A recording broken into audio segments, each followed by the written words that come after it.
Hi, friends. Welcome back to another episode of the unofficial companion podcast to HBO Max's, because that's, by the way, the name now. I think we said HBO Max last time too, though. So we used to. Yeah, that's true. it's back I'm to what it should have Jen, been. I'm Kristen. and we are the Wall Street Skinny, two lifelong friends, former investment bankers, and teachers who are here to break down everything in your favorite show, from the finance to the romance, and to give you the skinny on what's real and what's Hollywood. Guys, we took a little bit of a break for a couple of months. We're having babies, we're having surgeries, we've had quite a few life developments, but consistently, what we have gotten is every single day someone being like, when are you bringing back industry? So we are so grateful to our very devoted, very small fan base. We want to continue to grow, but we're back for you guys, and we're going to get all caught up before the next season airs. Do not fret. We're going to try to be back on a once a week-ish schedule. So even though it's been practically a lifetime, hopefully as you're listening to this, you remember what happened in the last episode. We are doing season 2, episode 7 today, which is titled Lone Wolf and Cub. And just to remind you guys, at the end of the last episode, everything with Bloom had come kind of crashing down around Harper. And she ultimately ended up seeking out Eric, talking about hitting a bid away, meaning going to try to get an offer from another firm. And I want to add, it came crashing down because she completely screwed over Rishi. She basically tried to trick him, and her boss, DVD, was on the line listening in as she's plotting with her client to screw over her trader and make him think that she wanted to go a different direction. So there is beef with her and Rishi. DVD, she's basically, I mean, as far as I'm concerned, she's out. Like, I thought that she was officially going to be fired after that episode. It turns out she's only suspended, which is insane. Yes. But I mean, she committed an unequivocally fireable offense. Yes. But this episode, so look, it opens with the sort of like the dream team, but it's basically Eric and Harper, and they're at Pier Point. It's like dark, right? They're sort of clearly there when they're not supposed to be. And they're rifling through papers. And Eric makes this comment that printing isn't a felony. Taking the printout is. So he basically tells Harper to print a whole bunch of stuff, take photos with WhatsApp to your personal phone, and then send them through so that everything's encrypted. He says, take org charts, take blotters, take position reports. I can bring coalition data from upstairs. Like, basically what they're doing is they're now trying to figure out how to position themselves to, again, get that bid away. He says, our jobs is to sell ourselves, but our real leverage is our color.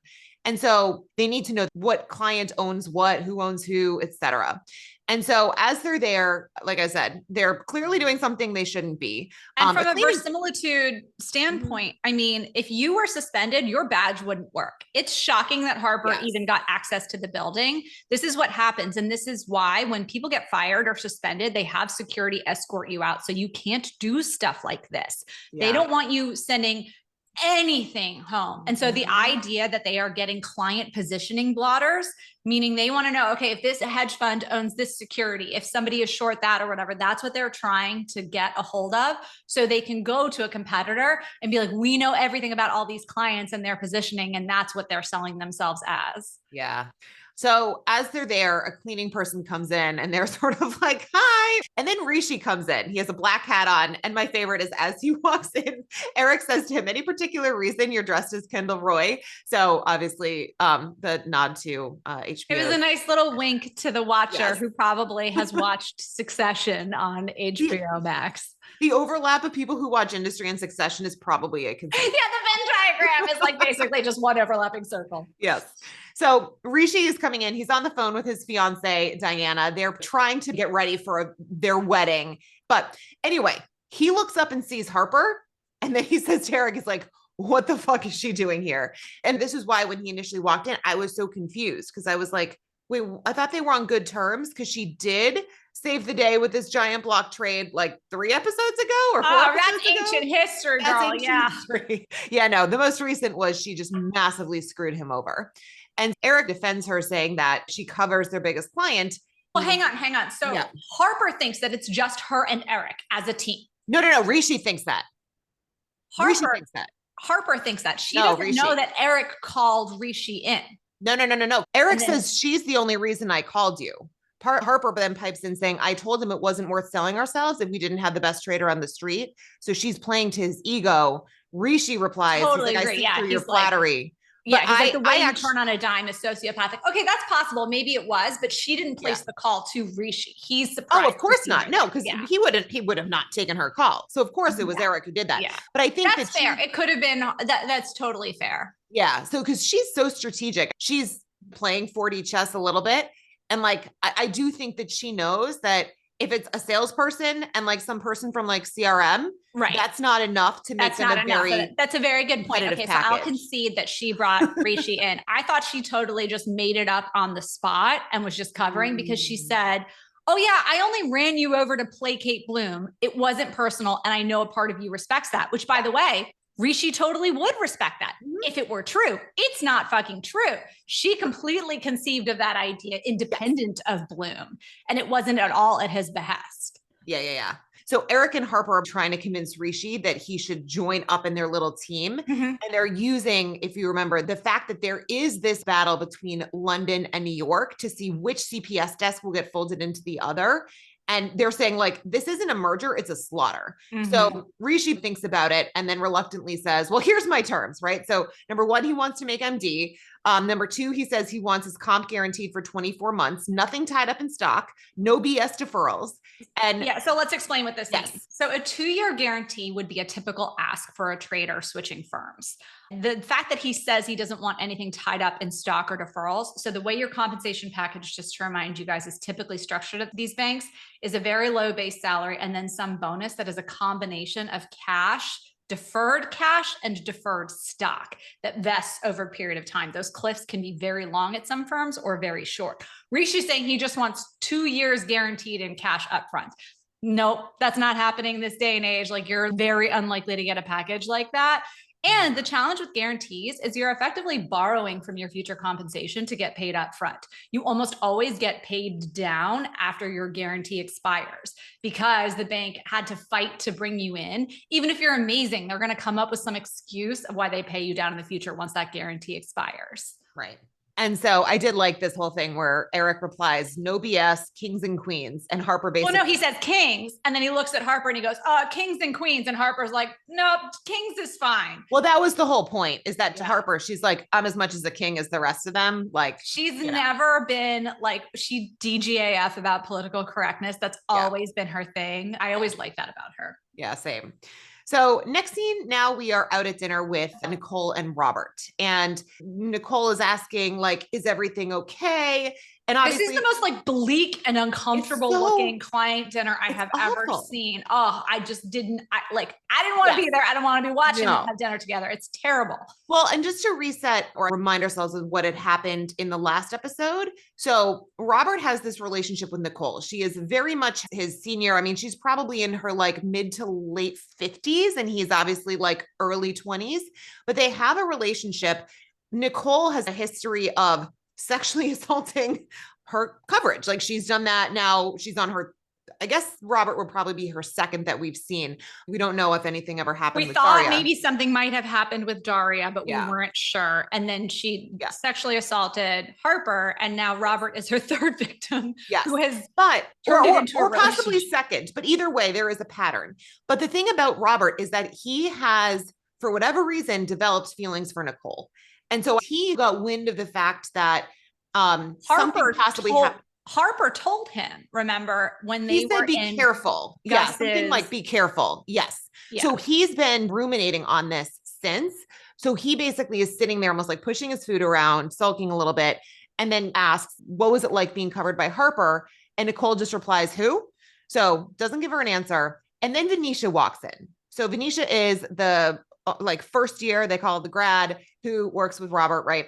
And both Nicole and Robert are like, why the F are you here? And so she explains that she wants FaceTime with clients pre-riff. If you remember, that's that whole thing where like they basically fire a whole bunch of grads for whatever reason. Again, it makes no sense, but like 6 months into the job. And so she wants to make sure that she at least is getting some FaceTime in front of clients. And so Venetia's basically fangirling her. Oh no, this is the most absurd thing ever. She comes in, she goes, I hope you don't mind me fangirling. I'd love to ask about your positioning in 2008. I did my dissertation on collateralized debt obligations or CDOs, which is Kristen, where you started your career.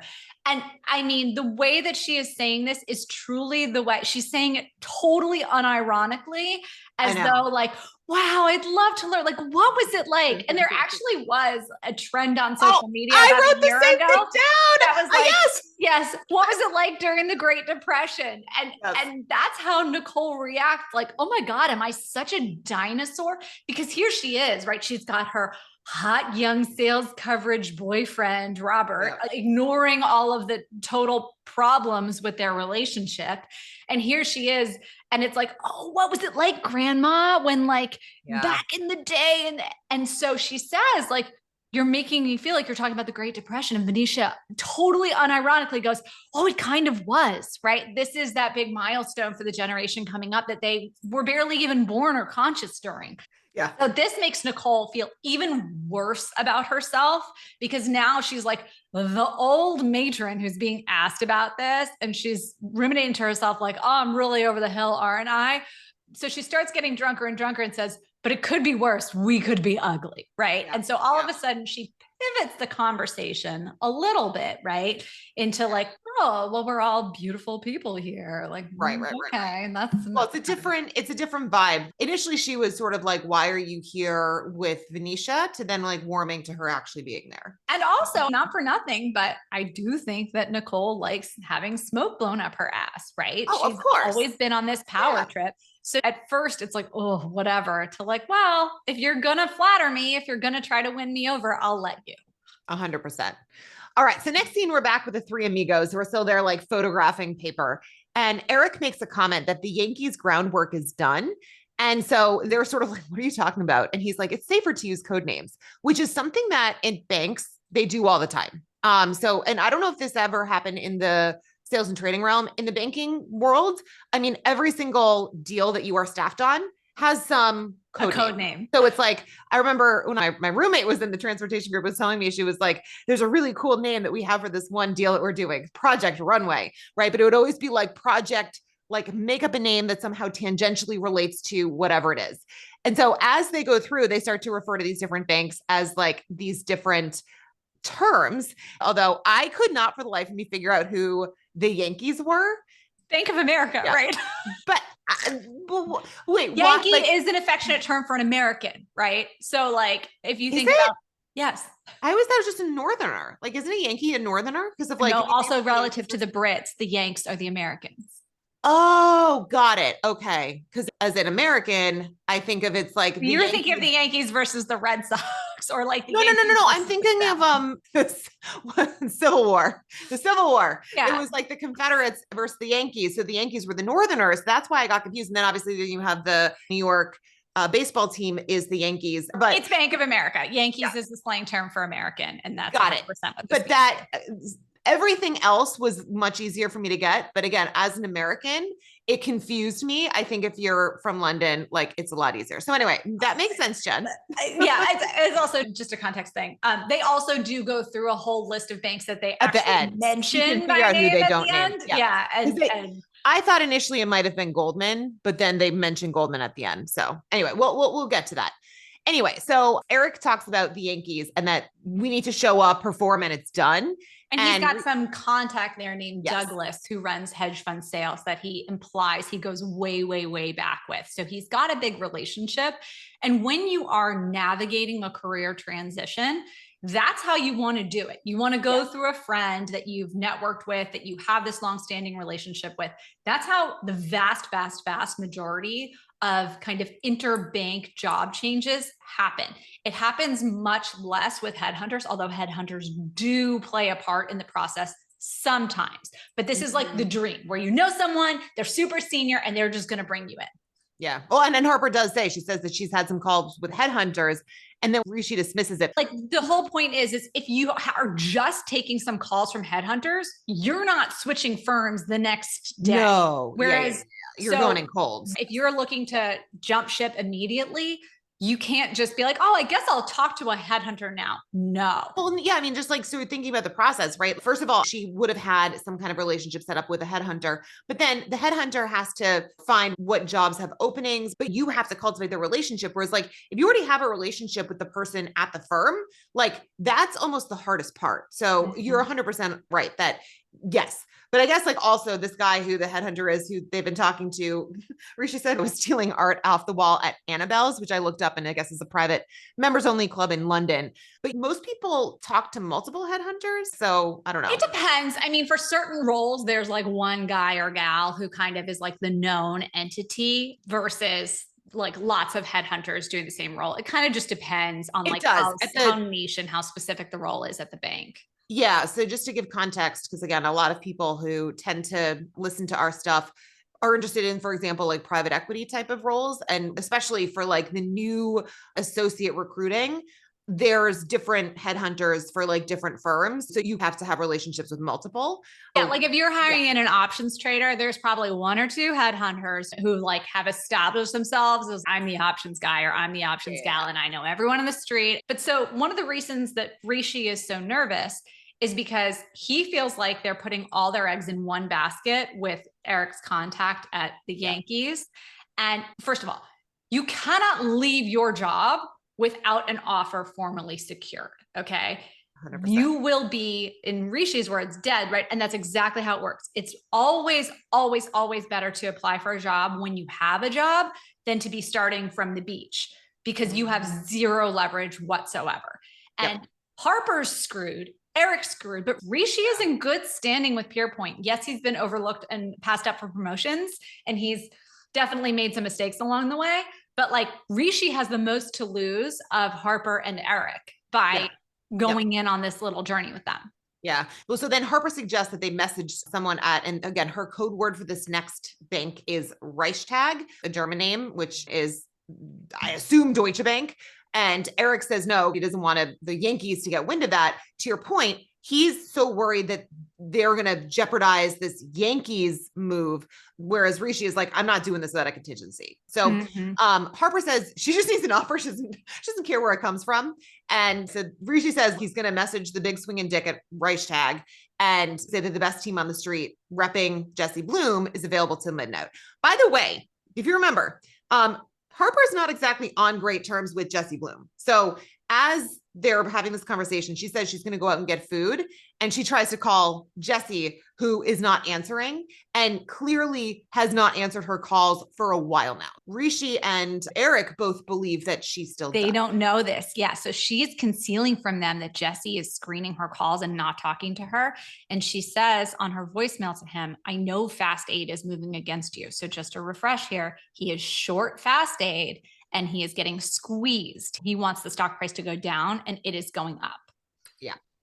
So next really quick scene, like nothing much to see except for Yaz is at a party messaging Maxim. No, hang on. This is an important scene, actually. There's two really separate plot lines throughout the whole thing. There's kind of the sexual assault and questioning what happens along that plot line. And then there's the trio trying to hit a bid. So the first thing that we see is Yasmin hosting a party at her own home, looking totally bored. She pulls up her phone and you see this history of the WhatsApps between her and Maxim. And you can see back in the text history, he's like, I miss you, but like not too romantically. And she blows him off. And he's like, oh yeah, you'll probably reach out again when you're cripplingly horny. Blech. And you can see that she never responded to that text. And then now that she's bored at this party, she's sending him the classic booty call text. Hey, you up? Right. That's so she fair. literally sends that to him. So she initiates the reach out to Maxim and invites him over to her house. I think that's an important That is a good point. That is a very good point. Yes. So anyway, so now in the next scene, we're back with Venetia and Nicole. They're at the dinner and Venetia just keeps blowing smoke up her butt, calling her a titan, saying how nice it is to see strong women in the industry. Robert, remember, is sober and he's sitting there and he's getting concerned. And so Nicole asks if he's written any poems for Venetia yet. Like she's kind of trying to suss out, is there anything going on with Venetia and Robert? Because Venetia's, again, she's like an attractive woman. Young, beautiful woman. Exactly. And so Nicole makes a comment like, people will go to war for her. So Nicole says, Robbie has covered me for months and I'm already bored with him. And Robert says, well, I'm bored with you. Nicole replies, no, I pay you. So I decide who's bored and when. And Nicole then, again, knows that Robert's sober, pours him a giant glass of wine and pushes it over to him, right, tempting him to drink. And he's like, let's try to make you someone who's interesting. And as this is happening, like Venetia obviously can sense that there's something weird with the dynamic between the two of them. Because again, like this is not normal converse. Like, I'm sorry, Jen, like you've been a salesperson. Like I'm assuming you didn't talk to your coverage. Like, you know what I mean? I mean, definitely I was pressured to drink by my clients. No, sorry, not that, but I mean like I'm but bored no with one would you. ever be like, I'm bored of her. Like, let's talk about her mommy issues. All of these things that Nicole is throwing in Robert's face. It's very much a lover's quarrel. And it's completely evident, given the way that they are speaking to each other, that they have a very abnormal relationship. Yes. So Robert is kind of like, I'm not taking this abuse, basically, because Venetia, she's not defending Robert in any way. But she's Robert, milking it for all it's worth with Nicole and laughing at all her jokes, because her ultimate goal here, this is something that they've established as being a priority for the grads, for these first year analysts, is they have to have a client say like, I had an interaction with this person. Again, I don't know what this ridiculous framework is, but all she can think about is like, this is turning out great for me. This client seems to love me. Like, I'm getting FaceTime. She's complimenting me. This is great. Yeah. So Robert snaps for the bill, like, hey, bring it over. And Venetia says, go on. I don't need a babysitter. And so Robert obviously hesitates because he knows what Nicole is capable of before he's just like, you know what? Like, honestly, I understand like why he did this. Like they were sort of shitting all over him. He's trying to be protective. And she's like, leave me. And he's like, you know what? Fine. You can pay then. Yeah. And as Robert leaves again, Nicole takes a bottle of wine, pouring more for Venetia, says, this is nice. Have some more. And he ultimately walks to go get on his bike. Remember, he has that ridiculous motorcycle that he bought. I forget. I think it was season 1 or 2. Doesn't matter. But he thinks better of it. And then he goes back to the restaurant because he, again, at heart is a good guy and like wants to make sure that Venetia's okay, but they're gone. And when he sees that they're gone, he then calls Venetia and asks if she got home okay and asks him to call her because he's trying to check up and make sure that nothing happened, which, So now we're back in the next scene with Yaz and Maxim, and Maxim says that he like got up from the middle of a date to answer her booty call. To answer the booty call from Yaz.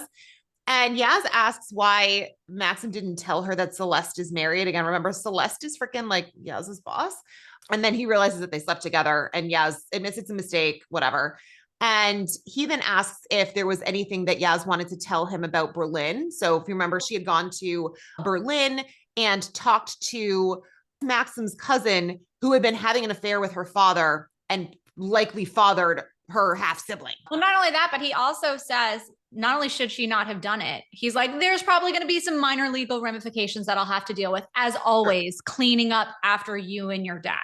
So he's like scolding her, putting her kind of in her place. And then he evokes all of these shared memories that they have. Yeah.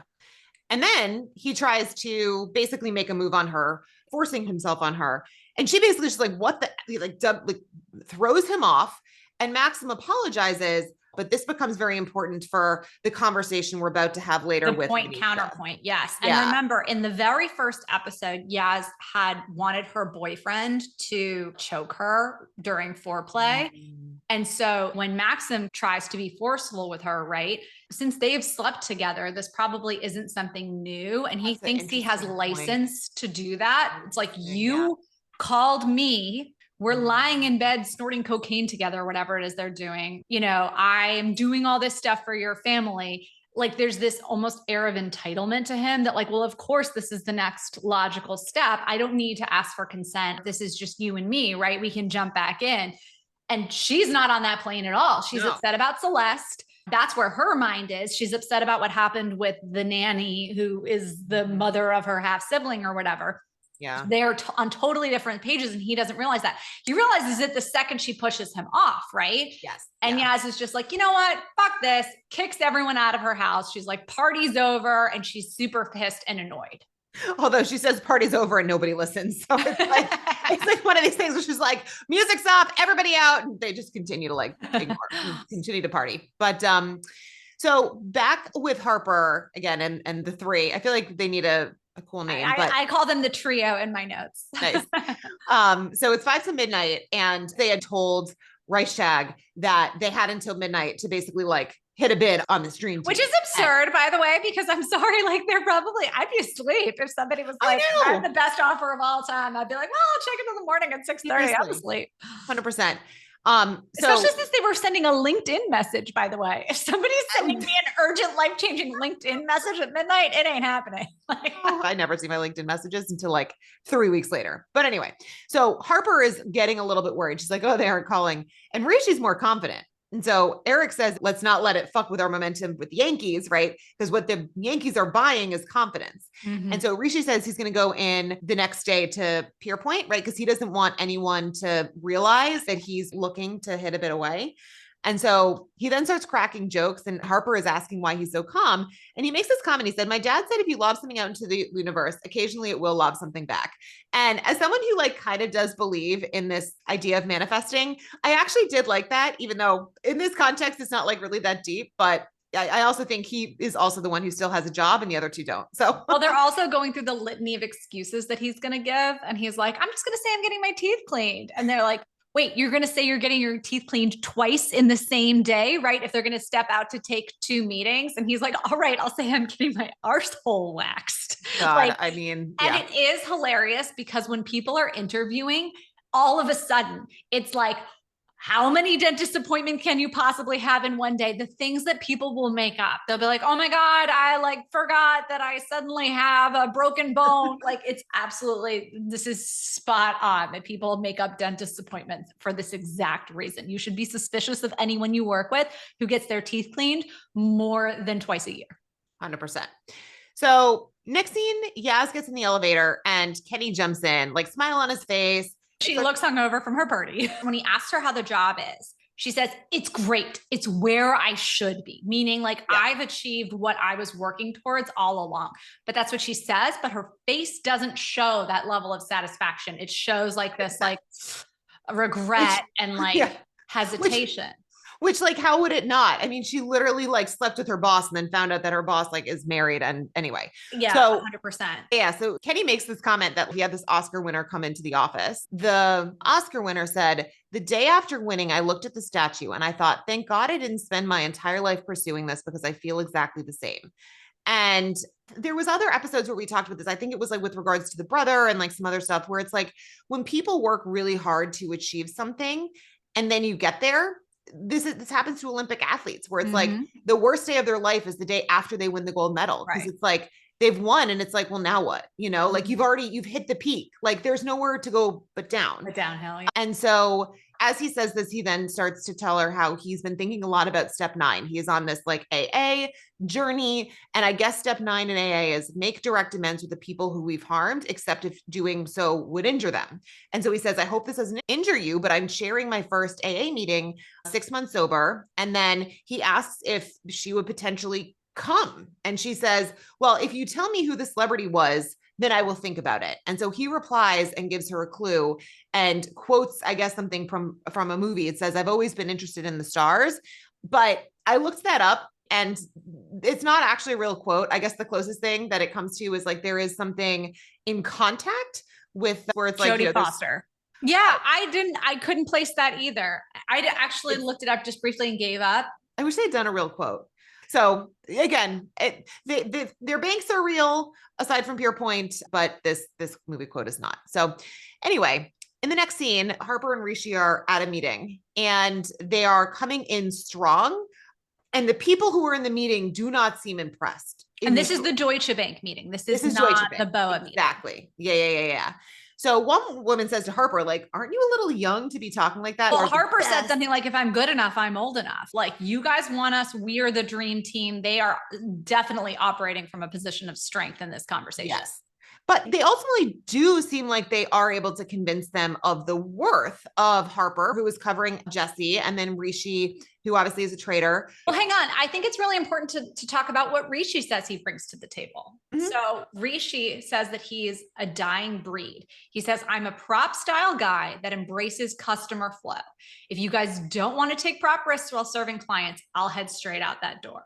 So Rishi truly is a dying breed because if you guys will remember, prop trading at banks was actually made illegal. And so to be someone who's taking proprietary risk while servicing customer flow is kind of like the quiet, secret dream of most market makers, right? Because at the end of the day, they can take discretionary risk with client flow. And so what he's saying is like, I'm not just an execution monkey. I'm not just quoting mid on everything and just hoping it all works out, right? I'm actually running a money-making book within this firm. That is what you want to hear. Like, And he's can you just pitching himself as a explain? great trader. Yeah, and just explain for the listeners what that means by like you can take a sort of position on client flow. Like explain what that means. So if you're a market maker and a client comes in and asks you to make an offer on a security or make a bid on a security, right? You may or may not have that thing just lying around on your shelves, or you may or may not be able to hedge it easily in the market. You can facilitate that client flow by taking the other side of their trade. So again, if they want your offer on something, you can sell it to them, but then it's up to you to decide, okay, do I go buy it all back in the market and at what price? Do I cover some of that short? Do I cover none of that short? What's my actual view on this? Do I think the client is right? Do I share their view? Do I know what they're doing? Is what they're doing part of a bigger program? How can you make money off the information of that flow by strategically taking risk around that position within the limitations of what you can do? Rishi can't just go out and be like, you know what? I really want to be max short 10-year notes here and just enter into this totally levered up position that has no client flow around it, right? That's just pure proprietary trading with the bank's money. But what he can do is use the bank's capital to strategically take risk around that client flow. And so having that mindset is an old school mindset. That's how the traders who kind of came up before the Dodd-Frank era think about things, because they learned how to trade in a world where taking proprietary risk was not only legal, but encouraged. And then they've had to operate since in this changing world of, well, you can only take risk associated with kind of pre-hedging client flow or like reacting to client flow or facilitating client flow. And so it's a selling point. Like that's the kind of thing coming into a conversation where I do think a firm would react favorably. Obviously, Rishi has a lot of bluster and bravado associated with it, but like he's kind of saying all the right things, right? Like I'm an old school guy operating in a new world and I know how to do the best of both. Yeah. Anyway, both Rishi and Harper have done their job. They've sold themselves. They nailed it. Eric has not. And they try to start to ask like, cool, we see the value with you two. What does Eric bring to the table? He just seems expensive. She asks, what do you bring to the table? And he just goes, experience. And like, but thinks that he can just like say one word and that does it. And then he says, we're deigning to meet with you.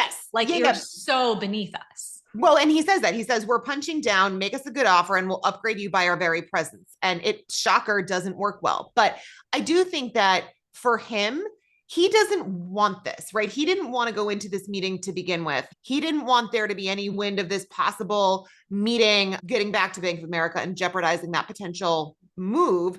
And then for him to be sitting here and feeling like he's being insulted by someone who is beneath him, like to him, this is something he's doing just because he wants to make Rishi happy. Or I should say, Rishi was like, I'm not going to have a meeting, period. I'm not going with you guys without contingency. At the same time, it's fucking dumb. Look, if you're interviewing, first of all, always be kind to people in general. Just because you think that you're too good for XYZ thing. We've said this before. The industry is small and like people move around. So like, that's fucking dumb. But also you want to have backup offers, period. Like he doesn't know if this whole thing with freaking Bank of America is going to work out. Well, it further shows how much he's miscalculated his leverage, because when they're interviewing Harper about what she brings to the tables, she says, I cover the world's largest hedge fund manager and he never screens my calls. We literally just saw him screen her call 5 seconds ago, and we know that he hasn't been answering her. So when Eric walks out, totally unbothered by the fact that he's just torpedoed this meeting, he says, oh, we have the giant squid, right? To Harper, referencing her relationship with Jesse Bloom. The whole thing hinges on Harper bringing this relationship to whatever firm they're going to. And so she hasn't told anyone that things have gone south with Jesse. So all of the leverage mechanics in this are totally off and based on the fact that none of these people in this trio actually trust one another whatsoever. Yeah. So as they walk out, clearly Rishi and Harper are pissed and they're just like, what the fuck, Eric? And Eric makes excuses, whatever. And as he leaves, Rishi says to Harper, don't let that dinosaur go off piste. Oh, I think I misread that. Off-piste at the next meeting. It means skiing off the trails. Oh, I've never heard that word before. This is pretty sad, but whatever. I learned a new word. And so Rishi says that if it goes south, he's going to tell the Yankees it's Rishi and Harper, and Eric is an expensive hanger on, and that it's basically the package of the two of them. So Harper says we'll be Yankees. I'm sure of it.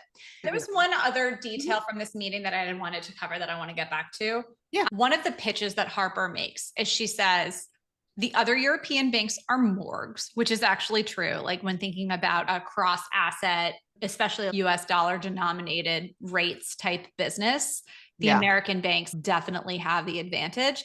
But she says, why are you paying 3 or 4 execution monkeys in 4 different time zones, a bar plus, when you could pay a small global team with real relationships half that all-in number? So the pitch that they're making here as well is saying, why are you going to have this like fractured structure? And again, a bar, which to be fair, I'd actually never heard as slang. I'm assuming that's $1 million.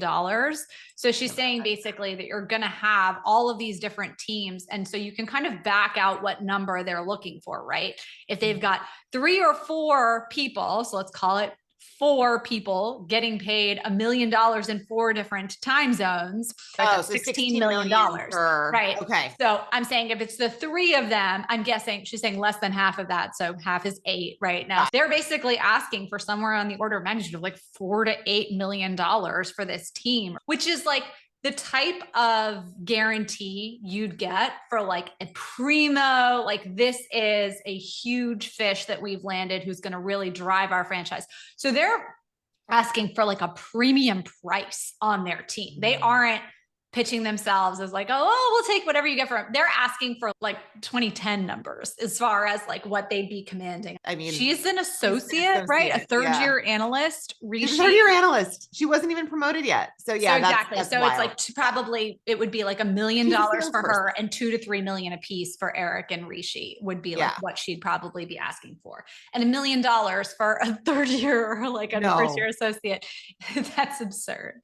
Yeah, that's absurd. I mean, it's funny. We post on Instagram sometimes because like people will ask like, what's the going amount for like analyst, associate, VP, and the numbers are not freaking mysteries. Like these are well-known ranges, but it's funny when we get like such pushback from people like $500,000 for VP. Like, no, this is literally in the public domain. This isn't some mystery, but yeah, $1 million for a third. No, just no.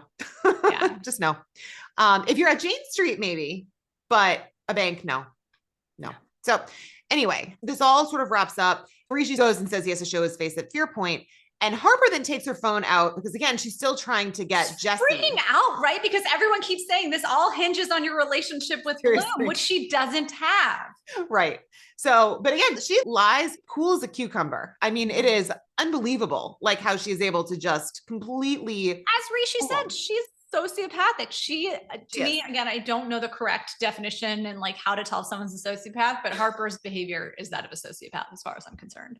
I mean, it's great for poker, right? It's great for the field that she's in and what she does, but I mean, it is sociopathic. Why anybody believes her is beyond me. Like this woman has shown nothing but a pattern of lying in like the most self-serving way. I don't know why anyone would ever hitch their start.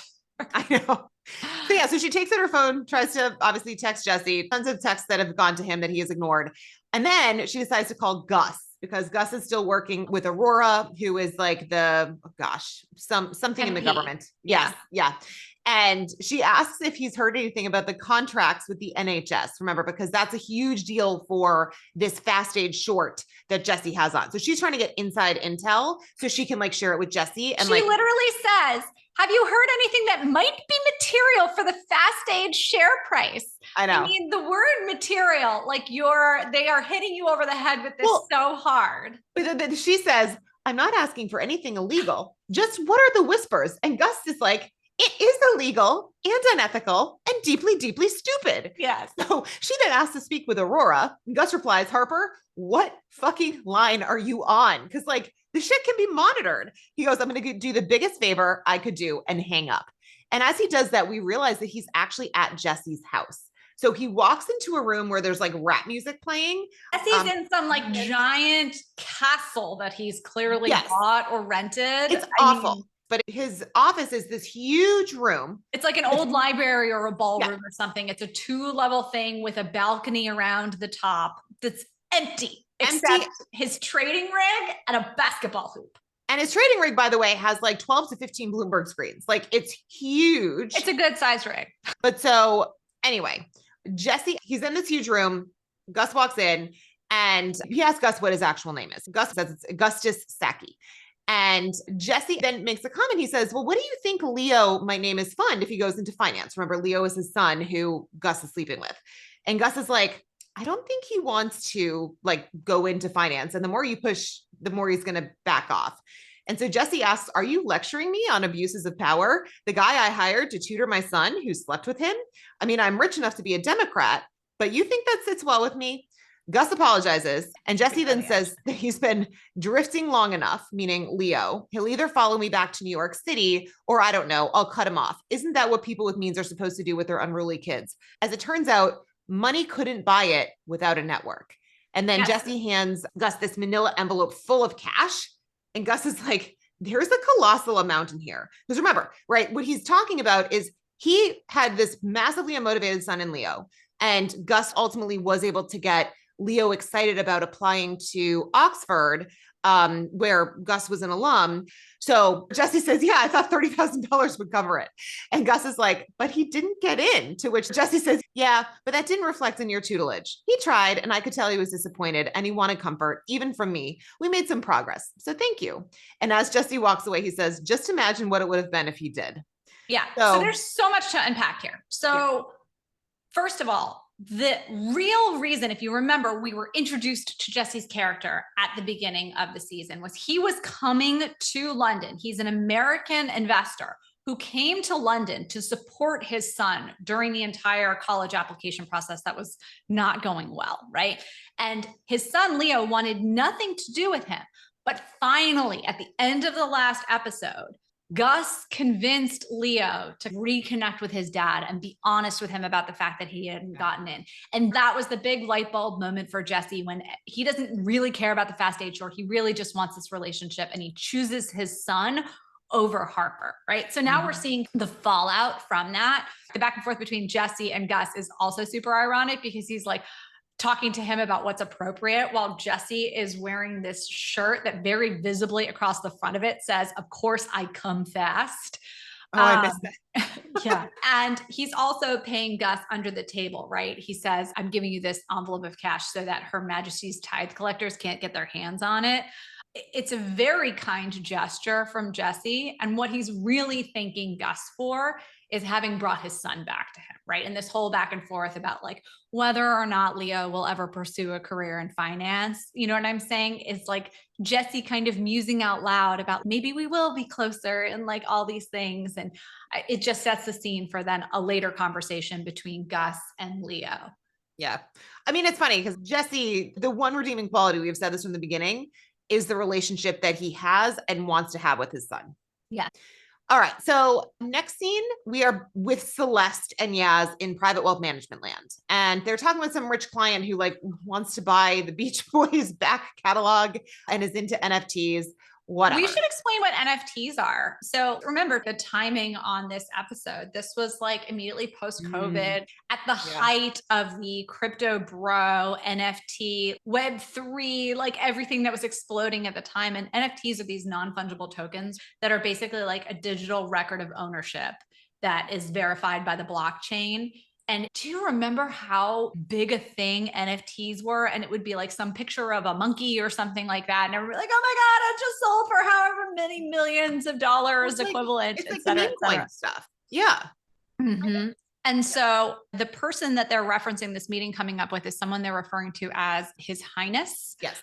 And so one of the things that we learned about wealth that's been so fascinating is the really diverse series of investments that are happening in kind of the private market space beyond just like, I'm invested in private equity, I'm invested in private credit, but talking about the Beach Boys back catalog. When we were at the CASE conference back in September, we had a conversation about someone who was like buying the rights to Bruce Springsteen's original albums and stuff like that.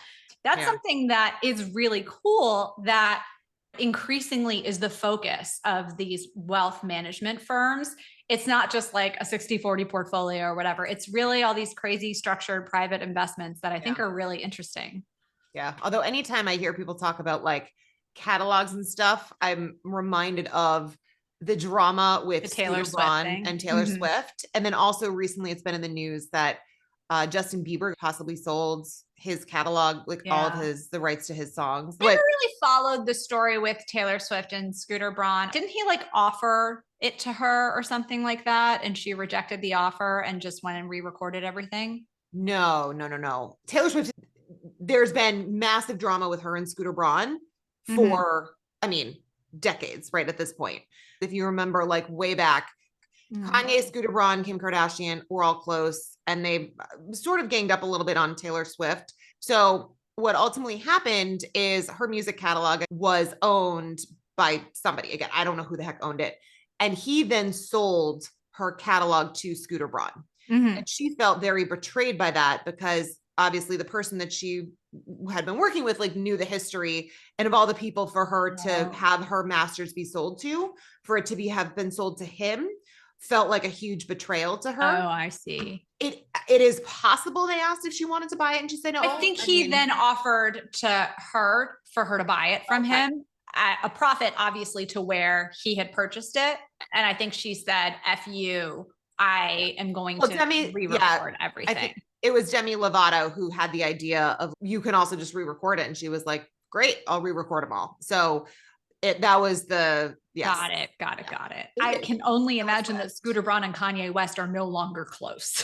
Oh God, no. I mean, no, yeah, no, Talk no. about like an anachronism. Like hearing this Yeah. story now, you're like, Have like what? a great, yeah. I mean, Kanye's turned into like a raging anti-Semite. But again, obviously Kim and Kanye are no longer close either because Yeah. contentious Yeah. divorce. But back in the day, Got it. yeah. And in talking about these people, one of the things that Celeste said that I loved is she says, really, His Highness, whoever this guy is a conduit to all the people he knows. His network is full of those who don't want to be anywhere near Forbes. The actual richest people are only interested in hiding their net worth. I absolutely loved that line because I think that is 100% correct. Yeah. Well, it's interesting. It goes back to actually there was this whole conversation when Succession was on air Mhm. about like quiet richness. Quite luxury. Yeah. Yeah. And like Kendall Roy, in terms of their outfits, like the costume people on purpose would buy these really expensive sweaters and stuff. But again, non-label, right? The people who are wearing like Gucci and like walking around with their Birkins and all that, like they're not the people that are rich. Like the people that are rich are so rich that they own things that are expensive, but that don't announce it at all. You did that reel where it was like the hedge fund billionaire The who's like sweatshirt shopping at billionaire. Costco. Yeah. Yeah. And every single person who saw it was like, there is nothing more true about this. But Yaz does make a comment when Celeste said that the richest people are only interested in hiding their net worth.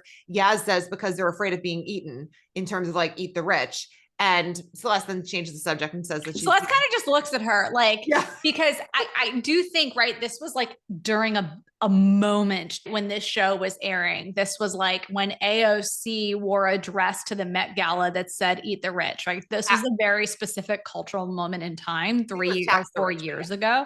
Oh yeah, sorry, tax whatever. My assumption is that tax the rich came from eat the rich. Like it's all part of the same. Exactly. And you can see Celeste is just like, I'm sorry, what? This just doesn't, whatever the plebes are doing culturally doesn't affect me. You know what I'm saying? Like these people don't care. I don't care. It's not even worth addressing that comment. I also do wonder if it's a little bit more of like the American versus the, London. No, because remember, I mean, Yaz is British too, right? Like, no, 100%, but she might be more influenced culturally by what's going on in America. Whereas like, I think it's more just that she's young, because I think that the socialist leanings are maybe not stronger in America than they are in Europe and the UK.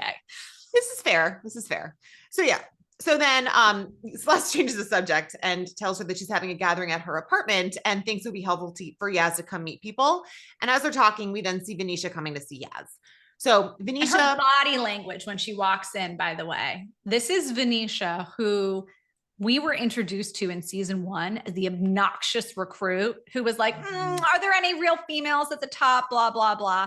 I have done a full 180 on Venetia now. I am so sympathetic to her character, but she comes in holding herself like this, like with her arms wrapped around herself, looking so scared and vulnerable. And Yaz is just like, oh, like, why do I have to come talk to you?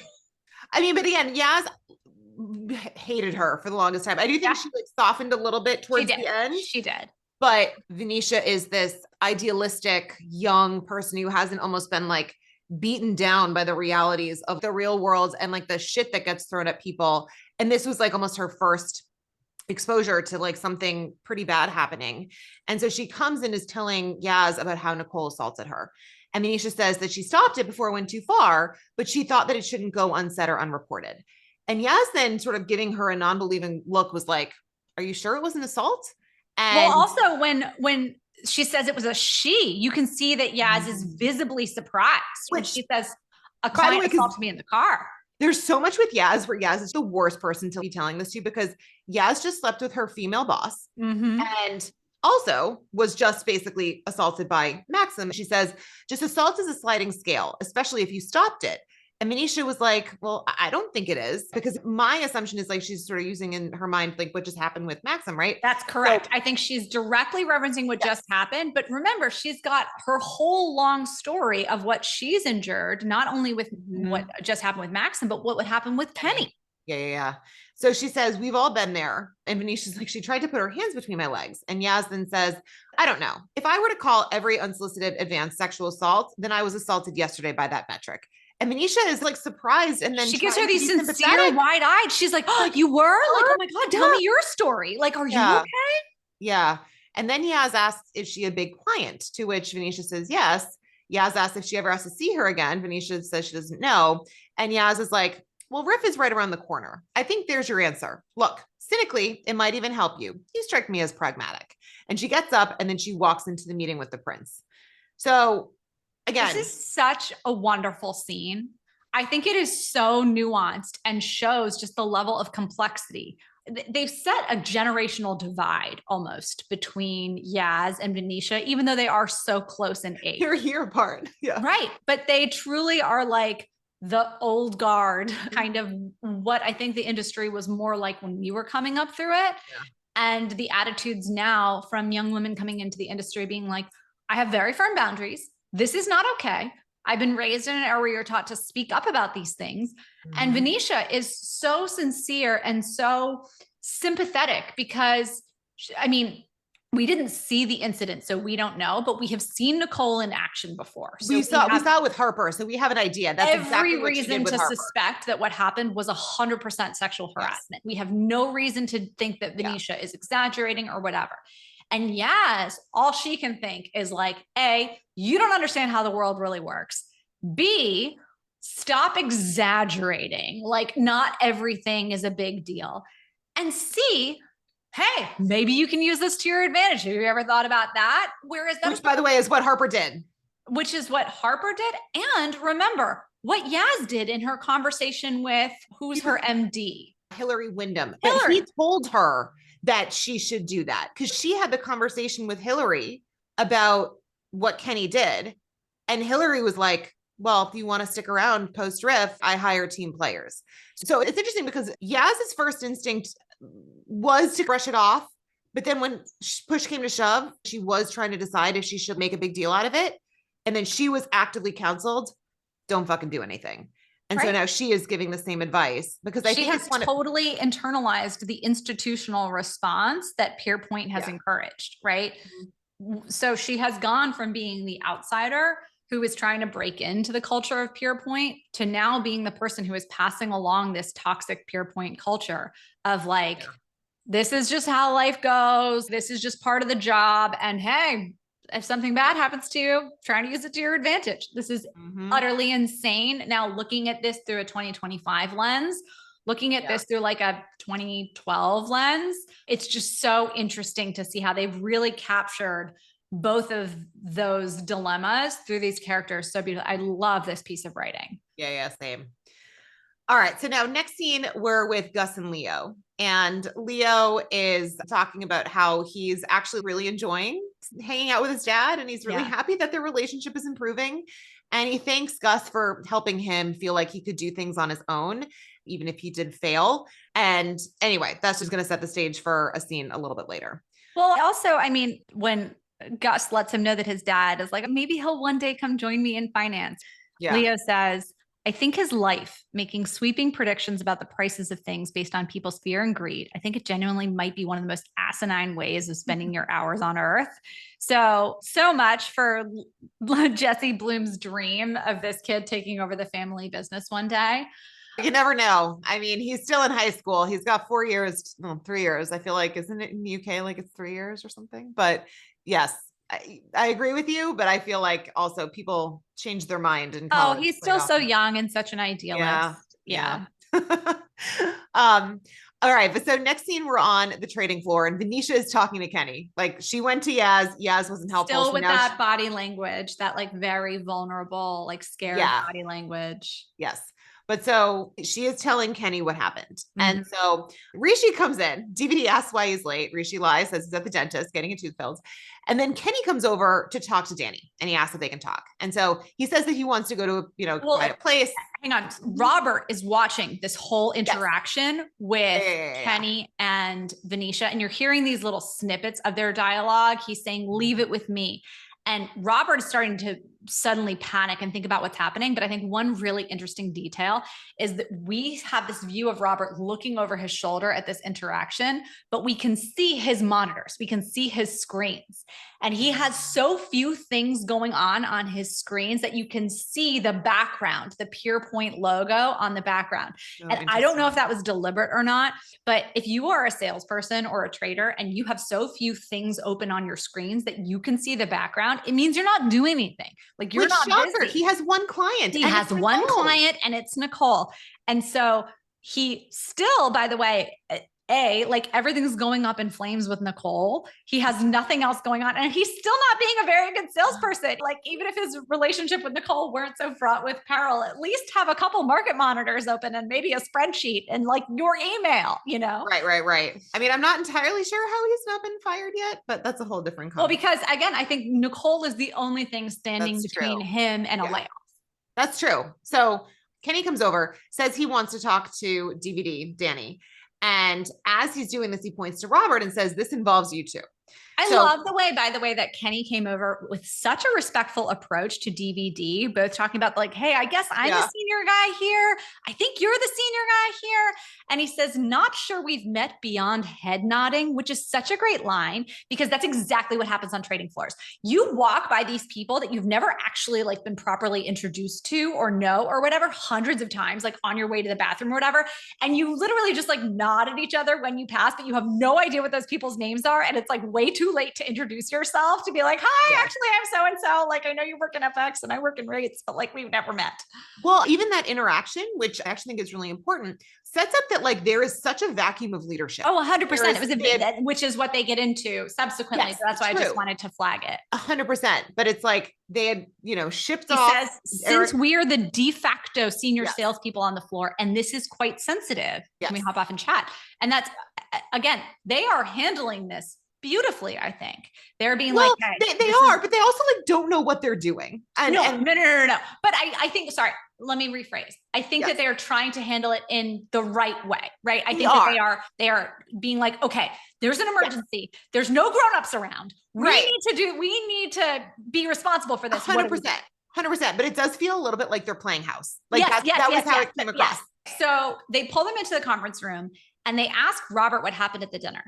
And I think that the evolution of the scene is really interesting and we can go through it line by line. But what I noticed was effectively they seemed suspicious of Robert the whole time, which to me rang a little false. I wrote the exact same thing down. I said the fact that they're interrogating him doesn't make a lot of sense. Poking holes in his story. Because his story made complete sense. Everything he said, he was like, so let's go through it. So they say, Robert says, I wasn't drinking, so I left them to finish up and pay the bill. And then when I got back, they were gone. And they're like, why did you go back? I'd be like, okay, and then what? You know what I'm saying? Like, I would never be like, that seems so strange that you've gone back. There's any number of reasons that you could go back to restaurant. It was every single thing along the way. Kenny asked, he's like, you asked her to pay, but how does she have a corporate Amex? How is that possible? I will say this. So, because like Robert gives an excuse of I left my wallet. And then they're like, well, you left her to pay. She has a corporate Amex. How is that possible for a grad? Let's go back to episode 1, our first interaction with Nicole, where they leave Harper to close out the bill on that dinner. And I will say, I flagged at that point that it was unusual to leave a first-year analyst to foot the entire bill, and they might not even have a corporate Amex that quickly. But in sales, you do get a corporate card very early. I can see a scenario in which, because there's so many rifts after 6 months, that they might not give people. But Robert says, I gave her my credit card. And then DVD's like, well, you must have had your wallet in your hand as you left because you gave her your credit card, but then you forgot your wallet.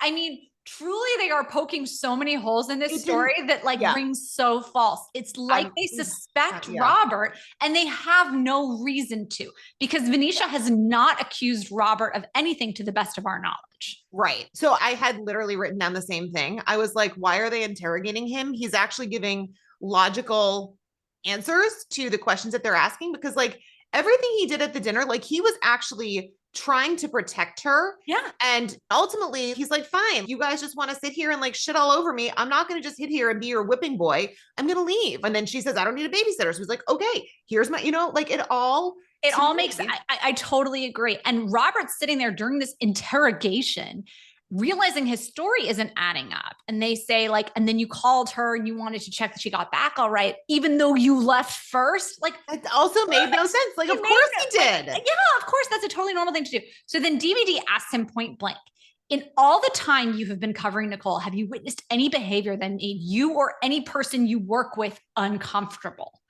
And Robert says no, but that's what they should have led with. They should have simply been like, have you ever noticed this thing? You're her primary coverage. You have better insight to this client than anyone. Is there a pattern of behavior here? Yes. And if he had seemed uncomfortable answering that question, then I could see them wanting to poke holes in his story if it felt like he was lying then.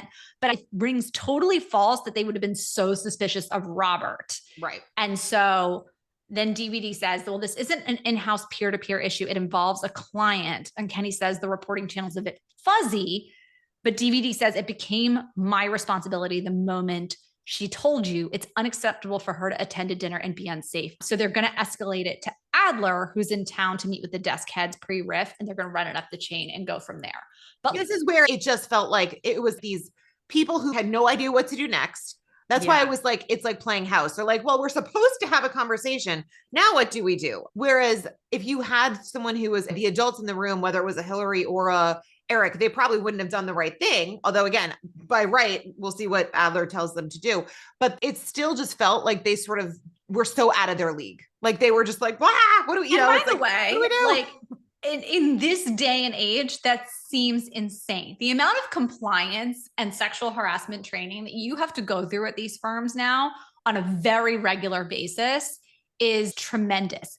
And so if you knew nothing else at their level, you'd probably be like, I think we should get HR involved, right? 100%. Like that's like the first thing that they'd probably think. Now we're going to elevate this to the head of the entire division. That makes no sense. So this scene rang false after everything else had felt so nuanced and true. Yeah. Well, I mean, and it's interesting. We had done like an Ask Me Anything on Instagram yesterday, and someone had asked about dating at work. And it's become basically like you cannot date anyone at work, period, full stop. I mean, if you were brought something like this, it should just be, okay, this is the policy. There's just no world where you don't go to HR. I mean, that's like, for them, such an easy thing versus let's go talk to the head of the entire division about this. No, go talk to HR. No, yeah, it seems utterly wild that would be the next step. So I think where they're going with this is they want to reveal these pockets of people who are trying to do the right thing, even if in a misguided way within the overall toxic peer point culture. But I wish we'd done better with this scene. That's all. I 100% agree. All right. The next scene is kind of epic. Oh my God. I love this scene. I am so excited about this scene. Yes, this might be the best scene. Like, this is what we've been waiting for like an entire slow season. burn. All right. So Next scene, we're with the Yankees. And Eric is talking to this guy, Doug, who's the father at his girls' school, right? And it's such classic private school parent stuff that they're talking about. It's like, are you getting your money's worth? Like, oh, my wife handles like the grades, like I'm doing this, whatever. Well, Eric jokes, I handle the culture, a little bit of Pixar, meaning his wife is dialed in on the girls and their education, and he's sitting them in front of a TV having them watch Toy Story. 100%. Yeah. But so initially you just see Eric, the way that it's framed is just Eric talking to someone and you assume it's Doug, but then you see that both Harper and Rishi are there and there's other people. So it's the same kind of setup that we saw with the first team Reichstag, but now they're talking to the Yankees.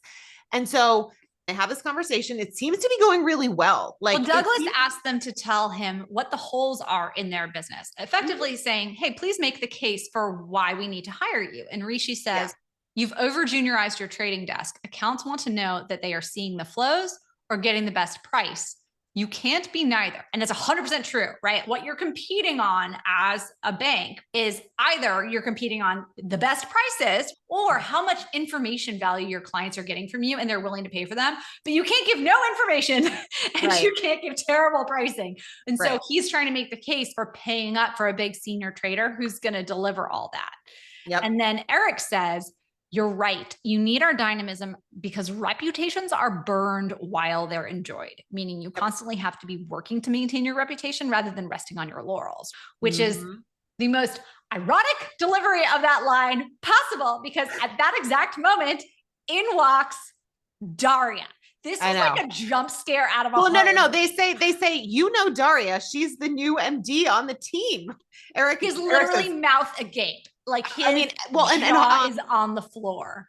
Harper too. But so Eric says that he had no idea that she was in the business. And Daria says, yeah, she took 18 months off for maternity leave. Now, I just want to also flag this, which has nothing to do with the Daria of it all, but the discrepancy between the rest of the world in maternity leave. By the way, I mean, I'm now 34 weeks pregnant, so having kids is on my mind, but 18 months, the US is maybe 12 weeks if you're lucky. She doesn't work at BOA yet. That's why Eric thinks she's totally out of the business. She took 18 months to raise a child and is now but that's standard. I mean, that's standard. That's not standard paid maternity leave in the UK. It's not 18 months. It's 12. I'll look it up. It is high. But she wasn't working for this firm. She wasn't. No, you're right. But this is standard because it might be covered by the UK government. It says eligible employees take up to 52 weeks, first 26 ordinary maternity leave, last 26 additional maternity leave. And it can be taken 11 weeks before the expected week of childbirth, which by the way, I mean, that is the full extent of maternity leave in the US is that 11 weeks. So, right. All right. So 18 versus 12. There are countries where it is up to 2 years, 18 months to 2 years. I think some of the Scandies have them. That's probably true. Yeah. But still, the point is there is no firm in the US that gives you a year. The best I've heard in the US is 6 months. I do want to be clear. I don't think she was getting paid by a firm that 18 months. She was probably getting paid for a year. Agreed. Yeah. So that's fine, right? A lot of times people will take their full year and then take extra time and it'll be unpaid. But the fact is that it's not abnormal there to, by the way, also then just walk back in as a freaking MD. That would be much harder here in the United States. That is not done. Oh, yeah. So it's a cultural thing. It's very, very, very different. Mm-hmm. Anyway, so she says, I haven't officially started yet, but I heard you were in the building and I didn't want to miss out. And then she says she was just talking to Jesse Bloom. She says, we've all been trying to convince him to stop out of his short. He's hemorrhaging money. He calls our desk for counsel nonstop. We're a team here. Harper I love this for Daria. This is the coldest revenge imaginable. I'm so happy for her. Because remember, Rishi and Eric still think that Harper is his sole coverage. Mm-hmm. So Harper then asks, he's still running it. He hasn't stopped out, which seemed kind of dumb to be asking because this is giving away that she has not talked to him in front of the other two. Of course. Yes. I totally agree. And Daria then adds a jab to Eric saying, didn't know we were adding to our senior relationship managers. Eric, didn't they send you upstairs? Yeah. And so Doug, the guy who Eric has the relationship with, says, look, I'm just going to cut the mustard here. You're helping us materially just by being in the room. We've been in negotiations with the competitors, CPS team. Let's call them Shogun. they're back to like the code names. And as he says this, I'm sitting there thinking like, okay, so which one is this? Are we talking like Nomura, Mitsubishi, Mizuho? Yeah. And as he says that, he says, is that problematic? I hope not. Anyway, they've been chasing us on terms. Inviting you here, well, kind of, we knew that they would get wind of it. Hopefully this will spook them into signing. Daria's going to run the team for us. Frankly, we're tickled pink at the prospect. He then looks at Eric and says, I'm sure another opportunity to collaborate is just around the corner for you and me. And Eric laughs and he's like, what did I ever do so that you would fuck me like this, Doug? And Doug just says, if the roles were reversed, I'd applaud you. So should you. Eric replies, touche, you fucking prick. And Daria says, no need for handbags, gentlemen. You know the rough and tumble of this business. Douglas asks, anything else you wanted from these three? Daria replies, nope, got everything I need. So meaning her revenge. Yeah. So I don't know. I loved the scene. It was a total assassination. This is the most cold-blooded thing imaginable. I'm here for every single minute of it. Now, we had our issues with Daria. Like, Daria by no means came away squeaky clean at the end of season 1. But like, did she necessarily deserve to be tossed out on her ass when at the end of the day, what she did really want was like the team player camaraderie where like everyone is sharing accounts and information. And Eric and Harper are these super territorial faction based, I eat what I kill mentality, right? I don't blame Daria one bit for doing this. And this is 100% something that would be done, would be to interview other people, scaring people into taking a role. What happens more often than not is it's not so much interviewing people from outside the firm to scare other people outside the firm. You interview people outside the firm to scare the people internally or to vet the people internally that you're promoting for a job or moving divisions and things like that. Yeah. And you would make a big show of like pulling everyone into the glass office and it's the muckety muck from another bank. And so then the person who they're trying to put their thumb on the scale with their decision internally feels rushed to make a decision. Yeah. But I mean, look, I still root for Harper and I'm rooting for Eric. Like I still want them to win, even though they're absolute horrible people. So in the same vein, I still was like, go Daria, even though I don't even like her character. I just really, really loved the revenge scene. There are no good guys. This is an amazing revenge scene. It was such a surprise. And I was just like, they did it so well. A+. So anyway. All right. So in the next scene, we're back with Robert. He's outside smoking and Venetia walks up and says that she didn't know that Robert was a smoker. If you remember, Venetia had said that she smoked a little bit when she was in college, when she was very anxious and had an eating disorder and whatever. Anyway, Venetia asks for a cigarette. She lights up and Robert apologizes. And Venetia says that she thinks she was overreacting for bringing up the whole event. She feels stupid. And she says, to be honest, I have no idea how to feel about it. And Robert says that he doesn't think that she overreacted. And he's surprised that they just let her out of the room. And Venetia's like, yeah, they don't have the protocols in place to deal with it. To which Robert replies, there's a bit of a leadership vacuum, which is 100% the case. Hillary, I don't know, like he's out with COVID. We're not sure exactly. He's like very ill. Like something is wrong with Hillary. And then maybe it's beyond COVID. Because like in the beginning of the season, you saw him and like he was very paranoid about getting COVID in general. And then you kind of assumed that he had COVID. But like, honestly, now it almost seems like he has like cancer or something. But they said something. Yeah. They were like, he's out on extended leave. Yeah. So Venetia then says to Robert, I think you knew, right? Because it seems like initially they have a good thing going. And then now she's sort of accusing him. She's like, I think you knew.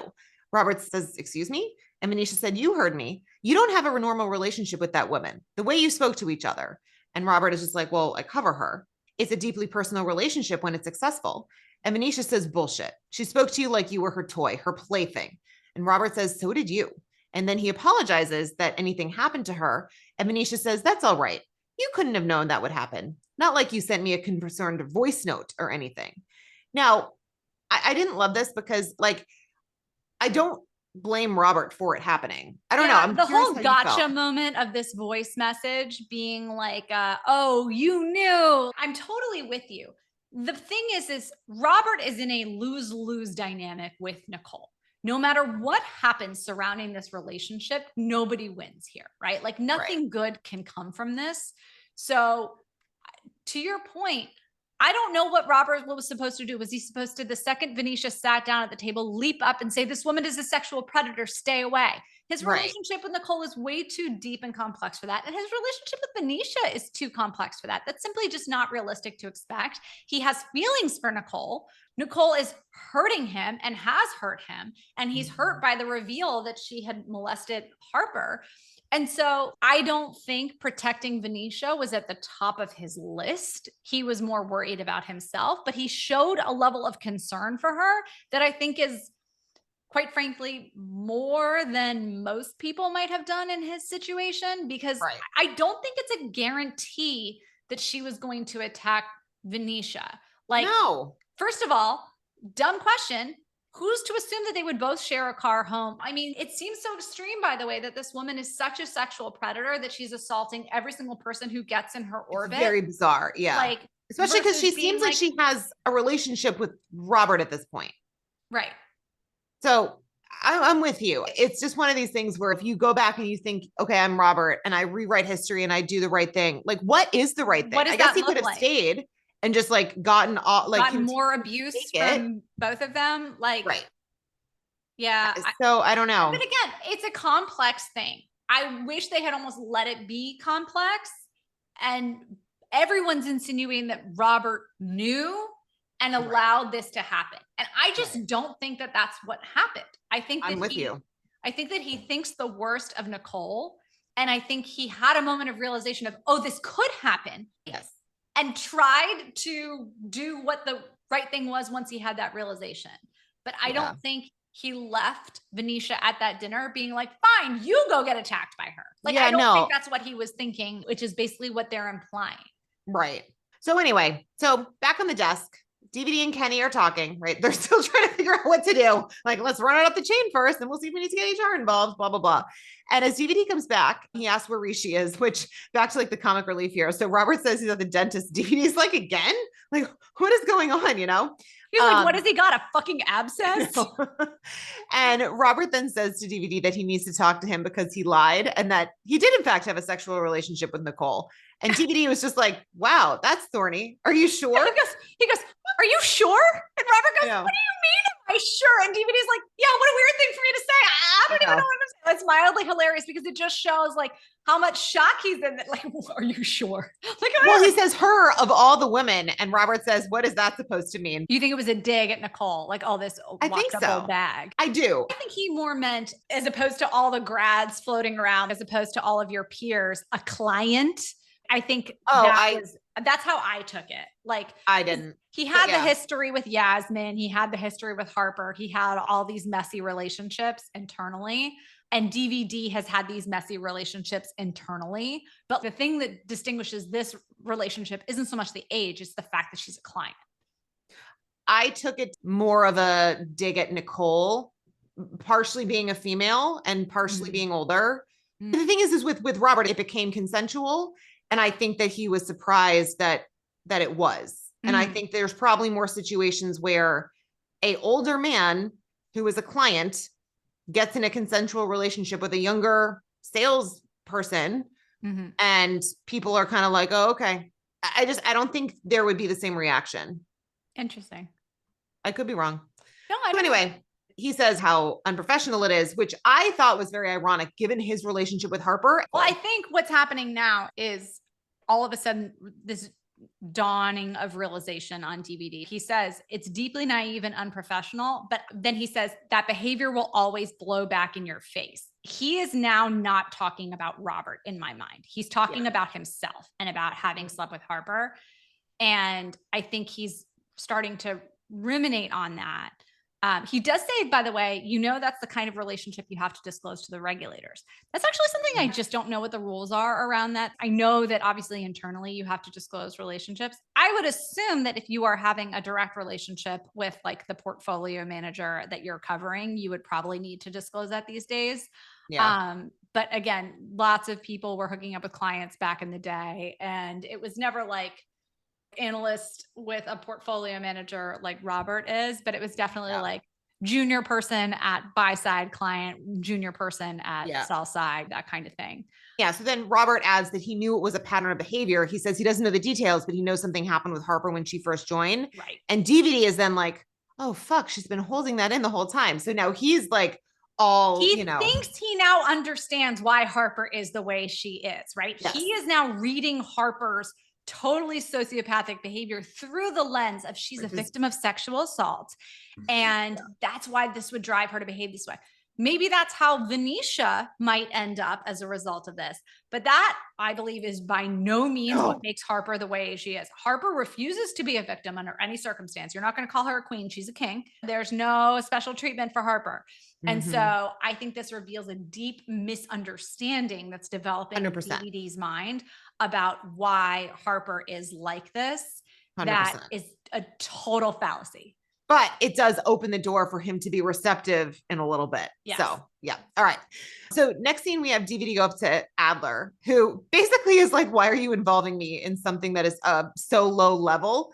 He does not want to deal with this in his mind. Like, this is like a stupid, like, mosquito fly situation that he's just like, this is below I want to me. come back to that term, but he says, yeah, why are you involving me with something so low level? Which, by the way, I agree. Like, why are you involving the head of the department with this 100%. When there's like appropriate channels that you probably would get through before it gets to the department head? 100%. Like, well, and he says, if you want to manage, then make management decision, take a course of action, which again, DVD was pissed off that he was not made MD. And he says that he's like, well, if you thought I was ready for management, you could have promoted me as promised. Like, in exchange for betraying Eric, by the way, that's what he was promoted. That's why he was promised that. It was for stabbing Eric in the back. Yeah. And Adler's like, wait a minute. I'm sorry. Is this about you or is it about the new hire? Like, who are you so upset for? Are you just upset for like how you haven't advanced or whatever? Or are you truly this white knight coming in campaigning on behalf of Venetia? Right. So DVD then says, look, the client did the same thing to other people. He did this to Harper. And Adler replies, that kid prints a ton of biz. He says, are you close? And DVD says, no, he just suspended her for fucking over one of their traders. And Adler says, he still wants her business in New York, but he doesn't want to have another HR entanglement given her history. So he doesn't want any more HR noise on the floor. And Mitty says, what I do in these situations is I sit on them. You think they fester, but in the end, they just go away. And DVD is like, you want me to bury it all? And Adler says, let it bury itself. He then adds that he has to put in the FaceTime with the new blood on Riff and fold London CPS in the million of redundancies with the New York CPS, which given all of that, that's when he then says, I don't have the minutes in the day for mosquitoes like this. So DVD then gets up and leaves. But like, yeah, I think it's so interesting because it's really telling about the rotten culture from the top down, right? Yeah. DVD and Kenny are legitimately trying to do the right thing. Venetia's doing the right thing. All Adler can think about is retaining Harper's production numbers and letting it blow over. And notice that he didn't say, I don't have time for flies like this or like a gnat or whatever. He says mosquito, right? Of all of the easy to kill little flying bugs, which is the one that sucks people's blood. And he's implying that this is going to suck the lifeblood out of his business by having to deal with this. How dare someone basically gum up the works with a sexual assault claim and more HR noise, right? Yep. So I think it's just super, super, super telling that the institutional problem is very real at Pure Point, and Adler is the vanguard for that old toxic culture. Yep. And all the people who are trying to do the right thing, they're the mosquitoes in his eyes. And I think that there's a lot communicated there. Yeah. All right. So now in the next scene, Gus is at Oxford and he's talking to a teacher who apparently they have Aurora in common. And they start off with this like lovely little chit chat. And then in the chit chat, what he's really revealing is his total reverence for the political realm and his total disdain for the hedge fund and financial services realm. He's talking about Aurora and how amazing it is that they're together and how much he loves her politics. And when Gus ultimately, which is interesting because remember they're conservative, which is like, but he's like, she's like a progressive conservative, right? Like as far as so he's like, oh, finally like a fresh voice or whatever. Yeah. And it's the opposite of what you tend to think about the politics of most of the university professor. Yeah, 100%. Gus starts talking about Leo and he starts to plant the seeds that like, hey, there's this really great kid who didn't get in. And again, starts sort of to ask, is there anything that can be done? Gus says that he's been talking to Aurora about how they can give back to institutions that shape us. And basically saying, like, if you do this for me, we will give you a parliamentary internship for your grads, right? And the teacher is then like, well, there was this one kid who landed a spot this year, but I can speak to that kid's parents about him potentially taking a gap year. So basically, Gus is here working and pulling the strings to get Leo into Oxford. And as he says this, he makes a comment at the end. He said, I always had you pegged for politics. So you do see Gus like successfully politicking here. This is insane though, by the way. I mean, maybe I just have no idea about like the inner workings of university admissions procedures, but the idea that after admissions decisions have been rendered, that you would be lobbying to free up a spot for someone with offerings. You're not offering a $200 million building in your name. You're offering like an internship, a summer internship for some of the students. I mean, this is utterly shocking to me that this is the kind of thing that they think would work. I could be totally wrong, but like I remember hearing about how the founder of D.E. Shaw gives $2 million a year to every single university, a year, every single university that he might want his kids to go to try to reserve a spot for them. Like that's the bar you got to clear. I think it depends on maybe the amount of leverage the politician has. I mean, right now in the US, we're seeing the current administration make Harvard's life epically miserable. But so I agree with you, especially with like regards to some random who assumes she's like similar to a senator or a congressperson. Yeah. You know, like that's what I assume that she is. I don't think getting someone like a internship there is going to move the needle here in the US. I'm 100% with you. I do think if it was like the prime minister, then I could see maybe, but the fact that like people can be bought and bribed is not surprising. It's not surprising at all. I just think that the bribe isn't serious enough. I went to high school with someone who has an entire school at Harvard named after her family and who did not get into Harvard. So it takes a lot. I think it's just 100%. A lot more than an internship. That's all. I agree with you. I agree with you 100%. But again, he found the right person to bribe. But also that it would be like a random professor. But maybe I don't know enough about Oxford. And so our British listeners always do a great job of educating us. Speaking of which, I had 2 questions for our British listeners, or maybe you know these references, Kristen. But the entire screening that Leo is given is the professor anxiously confirming first, like, well, he's smart, right? And Gus is like, yeah, he's smart. And then he's like, okay, but he's an OE and a PLU, right? Meaning he's one of us. I don't know enough about Oxford culture. I'd love to know what those like insidery terms mean. If you know them, Kristen, I'm all ears. But no, I don't. So yeah, if anybody who knows, let us know.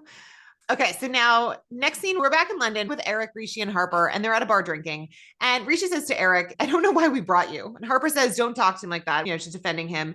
And Rishi says to Harper, you're a catastrophe. Like, I swear you're cursed, which also potentially not untrue. He then says he's going to go back into the office. And Eric says, we can't pretend this didn't happen. Pierpoint finds out 5 minutes from now, 5 minutes ago, Kat's voided bag. So Harper asks, what about CS, MS, JP Morgan, Barclays, etc.? We can try them, no? To which she adds, some crazy cunt is going to hit some lazy bid and will have us. And Eric says, no, the chatter from today is going to materially hurt us. Desperation reeks like cologne. So the fact that this happened today is going to get out. So DVD then calls Harper, right? He's all worried about her, wants to check in. Like, I know you are. I know why you are the way you are. I finally figured you out, right? He's having this crisis of conscience after talking to Adler. He's sitting in the bathroom, right? There's this scene where he's looking at the graffiti on the doors and one of them says like, look left. One says, look right. One says, look up. Well, and it just says wanker. But that's what Hari saw right before he died. Yeah, but like, I was like the whole like, thing. This place is out to get you. Like, you unlock the secrets of the place, and the secrets are is the place hates you and doesn't want you and doesn't want what's best for you. Like, he's having this like total reawakening spiritually, where he's reorienting his entire moral code. Yeah, but Harper realizes what's happening and tells him to come meet her at their usual spot, right? Knowing he's going to come and see her and Eric and Rishi having a drink. Well, she's going to out Rishi no matter what. So that's total bullshit to pull on Rishi, because Rishi was about to go back to the office, put his head down and just pretend he had a bunch of dentist appointments. So this is a huge betrayal of Rishi above Eric and her. Like, who cares really if Eric's seen interviewing from senior relationship management? But as far as DVD knows, Rishi just has an abscess in his tooth, you know? This is fair. This is fair. Well, she is gambling a little bit. I do think she sees his disgust and turning on almost like the establishment, like turning on the culture of Pure Point. So I think she thinks she's like, I've got this. Yeah. So I did think she was going to try to F them over initially, which is not really what she does. Like she's trying to convert him. But I initially thought she was trying to screw all of them. And she is. But yeah, I'm just saying, like, when you think about who has the highest stakes here, like who has the most to lose, it's Rishi. But no, 100%. She suddenly sees DVD as a lifeline, right? Because he says, I think I know why you are the way you are with me. I know people in this business have hurt you. I know you felt afraid to speak out. I'm getting a lot of pressure from above to bury it myself. I know it's a pattern now. It's the whole damn culture. But that's the whole thing. I feel a bit sick. That's like, but exactly. She knows she's like, that she now has him. Sure. Yes. Come on down.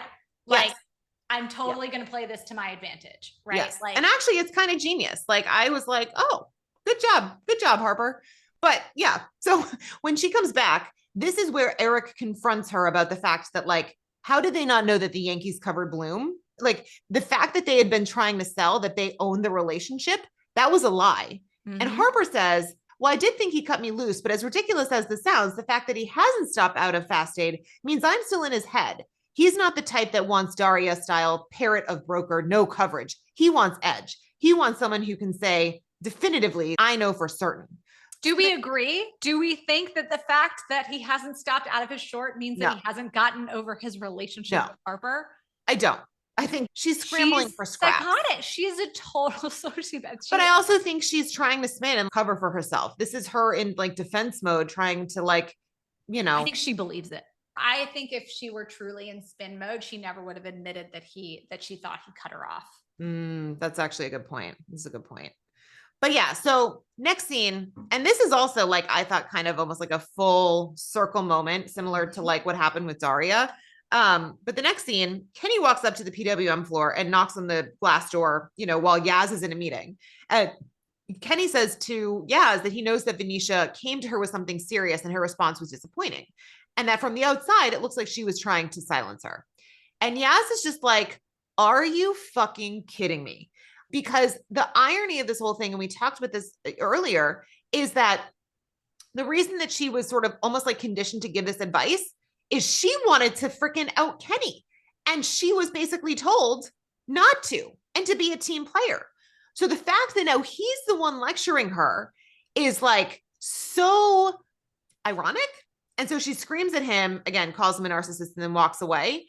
But like, I actually kind of felt that this whole episode there between the Daria of it all, and then even this little piece, I did think was this whole full circle moment where she finally was able to like, not get the revenge on Kenny, but finally put him in his place for what he did, because he did like turn into a better person. And I had been sympathetic with him this whole time, but she never was able to tell him off for that specific thing. She never got satisfaction. Yeah. But anyway, I did like that little, that she finally was able to say it. And he kind of is like, oh yeah, she's right. I mean, that was sort of his reaction. He says, you're right, as she's walking away, but she doesn't want to hear it. She doesn't want to give him a chance. Yeah. And then of course, off camera, we have the dialogue between Celeste and the people she's meeting with. And she says, I think you're too good towards steady income instruments, too many bonds. Sports washing objectively works, but buying a big chunk of Chelsea football, and then it like fades out. So again, just along that theme of what actual trends are in the investing world, she's basically saying, let's not talk about boring fixed income investments. Let's talk about buying part of one of the biggest sports franchises in the entire world. And so they are doing a great job of keeping track of kind of what the trends have been in that private capital market space. Yeah. Okay. So now the next scene, we're back at the bar, and DVD shows up, and Harper knows that DVD is again angry at Adler. And so as he walks in, she says, join us. And she also says that she knows that the competitor, the Yankees, have gotten a rival CPS desk so that there is a hole that's going to need to be filled. She says, we need to secure this down. We have hours, not days. You can keep flirting with Adler, or you can join us and take what's rightfully yours. So she is basically preying on the fact that he feels unfulfilled and he feels betrayed by Adler. And Eric pipes in and says, I can see Bill's point of view. Why promote a blind acolyte when he can just get you to do more work for the same money? Which is so true, by the way. Like, that's what happens. It's these battlefield promotions where you get more responsibility, but don't necessarily get more pay or a better title. Or the title. Yeah, that's why so often within the financial services industry, the only way to unlock your compensation potential is to switch firms, because that is what people will do. Why would you promote someone who's just doing everything they ask you to do when they're and seems perfectly happy to go along with it, right? So Harper says, ultimately, your loyalty is what cost you. And then she says, you're still drinking buddies with a guy over at Shogun, right? And so this is where it was definitely confirmed that they were talking about Nomura, because in season 2, episode 2, he specifically mentions Nomura by name. And so she says, you still hit up the Slug and Lettuce with those guys? And DVD says that he knows everyone there, that they've been making overtures to him for months. And so Harper says, the floor is yours. So DVD now has his own demands, just like what Rishi did before he got involved. Oh, and his demands are wild. Yes. He says, you guys are really something else. He says, I'm an immediate MD. You all report to me. I run the comp pool. I'm paid like a trader, percentage of total commissions made, unlimited upside, old school. And Harper just says, we can do that. Can't we, Eric? And Eric says, we can. No, you can't. Of course they can't. But they're going to say whatever they want. First of all, no trader is getting paid a percentage of salesperson. Bid offer. No, I'm saying no trader is getting paid that, let alone a salesperson. Okay. Right. Like, yes, in theory, you are getting paid a total portion of like what comes in and what's captured in bid offer and P&L, because that's where the money actually comes from. But if you're getting a percentage, you're getting 0.00004%. It's such a small rounding error compared to the total P&L of these desks. So it's absolute BS that he'd get paid a percentage of the commissions. Again, he calls it old school style. And again, old school style would be only referring to equities trading anyways, like which was a fixed commission business. So like, no, you are not getting that DVD, especially as a salesperson, especially in the year of our Lord 2022 or whenever the hell this was filmed. Right. So DVD then adds, can you feign sobriety long enough for me to save your careers? To which Eric says, we'll fucking try. So DVD gets up and he walks out and says, I'm going to make a call. And at this point, Eric just laughs. And as he walks off, he says, isn't it lucky that no one is ever satisfied? And so the brilliance of that line is that harkens back to the speech by the Oscar winner that Kenny had read, that when you get the trophy, when you get the thing, it's never enough. And that's what keeps the wheel of this business turning, right? That's what keeps these careers going. It's the total lack of satisfaction. And it's funny because the only people who get satisfaction in this are Daria finally getting her revenge. She has her satisfaction. And in a weird way, it's Yasmin getting the satisfaction of telling Kenny off, even though she's miserable. She has nothing that she wants. She thought she wanted this job. It sucks. She thought she wanted her boss. It's a terrible relationship. She used to think she wanted Maxim. Now that's all a mess. So like the only satisfaction that she gets is this like Pyrrhic victory of telling off Kenny. And it's like, if Kenny were still a super rotten person, there would be satisfaction in that. But what satisfaction can you really get from telling off this person who's completely humbled themselves, acknowledged 6 months sober, like, like has had a personality complete 180. Exactly. Right. Can there really be any satisfaction in that? And how satisfied can Daria be really? You know what I'm saying? So like even the satisfaction of revenge is such a hollow and empty one. So I thought that was brilliant writing, having that be like the cherry on top of the episode. And I thought this was a great episode. I'm so glad we're back. I love this episode. Yeah. I was going to say, I feel like we should like bearish on. What? Oh, bullish and bearish. Oh God. Eric, like he was a senior relationship management position. He was in such a sad little corner. So I feel like he has the most to gain. Harper, it sounded like Adler wants her business. So it sounded like she had a job. Or you think I was so surprised. This whole episode was so surprising to me that like she wasn't out. Same. So the thing is like, if you're looking at what they have to gain and lose, Eric has the most to gain. Whereas everybody else is just like, okay, maybe you get a promotion. Rishi has the most to lose. DVD has a lot to lose because I mean, he is like a good person at heart. So he stands to lose his soul, whereas nobody else here has a soul. No one else has a soul. They Yeah. don't. Boo souls. Remember that? Boo souls. Yeah. Succession season 4. So most bullish on Eric just because he has the most upside, and then bearish on probably Robert just because he has one client. I don't know where we're gonna go with Robert's character from here. I'm super bearish on Robert. I mean, Robert has been at rock bottom for a long time, and I feel like the only thing that was keeping him at all vaguely afloat was his relationship with Nicole, which is such a problematic thing. Oh God. I'm bullish on Gus. Like Gus is pulling strings, 100%. making the world turn. He's got his relationship with Leo. He's now got 30,000 pounds in the bank. Maybe he'll get more now that Leo's in. And he also did the right thing when Harper called and asked for inside info on Fast Aid. So he is using his political influence to in a way that is corrupt, right? In a way to get the kid he's sleeping with into college or whatever. Right. But it's like almost a victimless crime, if you will, because all they're doing is have some kid take a gap year. I mean, some kid who probably got in when he shouldn't have gotten in anyway. It's taking a spot from obviously like a qualified kid, but if this is the admissions process, I'm not sure how many qualified kids are getting in anyways.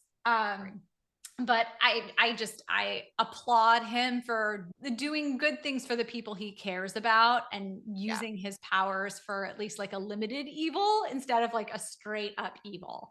I have a feeling, and I don't know because I haven't watched ahead, but I have a feeling this is not the last we hear of Fast Aid and Gus's political position, because I can't imagine that this is the entirety of why they have him in this seat and they've put this plot point in front of us, but we shall see.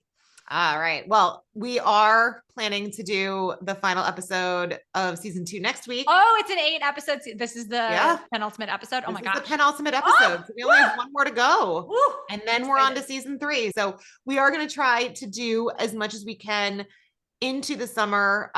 There are a few little hiccups. So I've mentioned I am 34 weeks pregnant. So at some point, like this kid will come, and it does limit my ability to record a little bit. What better to do than watch 100% show like industry with a baby on your lap?